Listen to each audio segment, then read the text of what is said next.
Dawn had barely settled when the city of Lumora woke like a creature that had been exhaled from a long-held breath. Sunlight, no longer ordinary, threaded through the streets in ribbons of gold and possibility. Aaric and Selara stood on the skybridge, watching people emerge from the frozen stillness of the night, blinking as if the world had been rewritten around them. Where once there had been fear, now there was curiosity. Where once there had been silence, now there was 1,000 small voices. The Key of Aeons no longer existed as an object. It had dissolved into the memory of the world and into Aaric's chest, an ember that warmed his bones and hummed beneath his skin. He felt different, lighter, but also tethered to something vast and ancient. Selara reached out and brushed his hand, grounding him. "You look like someone who's seen the edge of a dream and come back," she said, half joke, half reverence. Aaric smiled but did not speak. He could still hear the Harbinger's echo, a distant ripple through the fabric of days. First door opened. Many remain. It was a promise and a warning. They had victory, yes, but victory was not a crown. It was a map, and the map had paths that led out of Lumora and into the places where the world had been stitched to keep its secrets sealed. The key had not been a key to a single lock. It had been a primer, an instruction. Whoever had made the key had known that the world needed not a master but a steward, someone willing to travel through doors and mend what had been left unfinished. The first contact came that afternoon when a courier from the outer ward arrived, breathing like a man who had run across a battlefield. He handed them a shard of starskin, faint with constellations that trembled when touched. The ink on it shifted into letters as Aaric watched, forming a message in a language he did not know yet somehow understood. The loom is waking. 3 pillars have cracked: Veilwood, the Deepwater Well, and the Hollow Spire. Seek the weaver, find the threadbearers. Time will test you. Selara folded the shard in her palm as if she kept a living thing. Weaver? She echoed. Threadbearers? Aaric felt the ember in his chest respond, a tiny flare like a lighthouse in a fog. He had a vision, brief and burning, a cavern hung with tapestries that showed whole civilizations like maps, a figure at the center with hands that braided streams and pulled seasons like threads. The Weaver.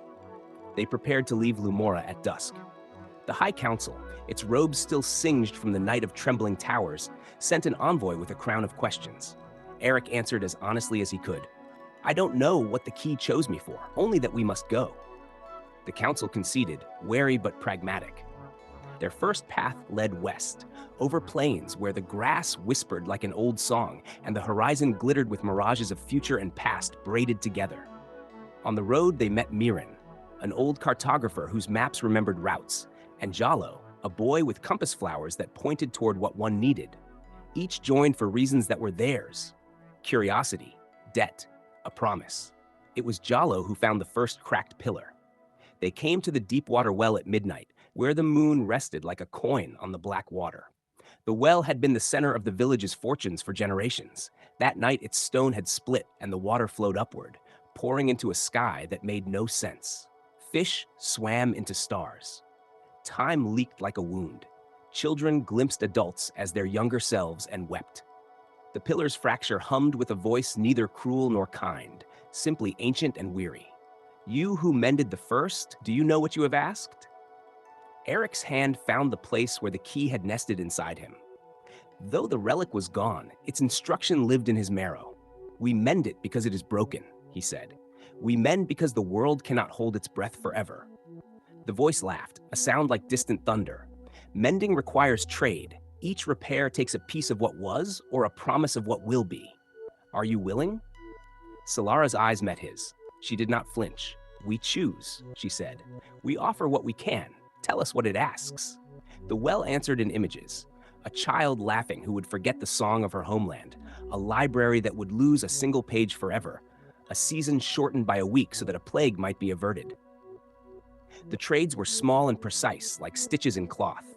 None seemed monstrous, yet each came with a human cost. Someone's memory, someone's taste of summer, the hue of a father's laugh. They argued at dawn, not about whether to act, but about how and for whom. Miran offered the map to the valley where her brother had last been seen. Jalo offered the compass flower that always pointed toward a loved one, even if that meant he might never find his own home again. The monk offered silence, a vow to forget the only name that made him weep. Each trade would mend a thread.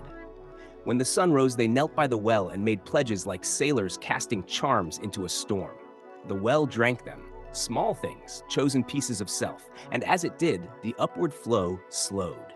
The fissure sealed, and for a moment the moonlight was whole again. Villagers woke from their time-split slumber, holding hands they did not remember taking, laughing at jokes their mouths had no memory of. No one knew what had been altered, only that a weight had lifted. As they left the village, Aaric felt a coldness where his laughter had once lived, a sliver of something he could not place. He searched his memory and found a half-remembered lullaby that dissolved like mist. A small price had been paid. It stung, but it did not break him. He had learned something essential. Mending was a cost, and costs were felt in the empty places left behind. Word of their deed traveled faster than cartwheels. Some called them healers. Others called them thieves who tore fragments from life itself. A band called the Greybind, who believed memory must not be traded, shadowed them, accusing Aaric of playing God. He discovered that truth was a shape that shifted depending on where one stood. Night after night, Aaric sat by the ember within him and listened to the old librarian's prophecy replay in his mind. It had said, "One will face the eternal silence, and only in silence shall the truth awaken." He now understood silence as both a weapon and a teacher. Silence could be a choice to let something go, or a void that consumed what one loved. The Harbinger had been a shape of silence. The Weaver, perhaps, would teach them when silence was necessary and when it would devour. Beyond the Deepwater Well lay the Hollow Spire, a place of iron and glass that pierced the clouds. Legend said the spire housed a machine that measured the pulse of the world. To reach it, they would have to pass through the Glass March, a desert of reflective dunes where travelers saw not landscapes but lives they might have had. Mirrors would tempt them until a person lost their way in what-ifs. As they set out, each member carried their own invisible loss.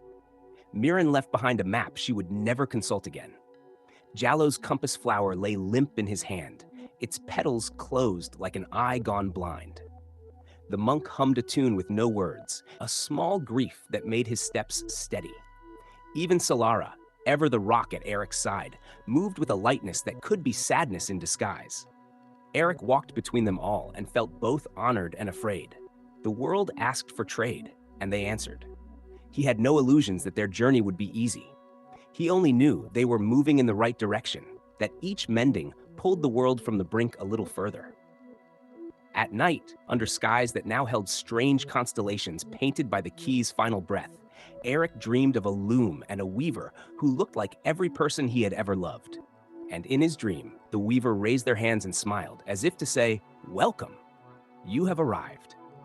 Dawn's hush broke when a single bell sounded from the Hollow Spire, clear, impossible, as if struck by fingers made of moonlight.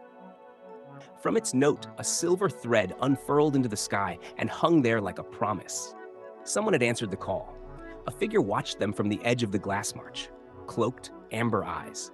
She held a spindle that hummed with life. She bowed and softly said, "I thought you might come."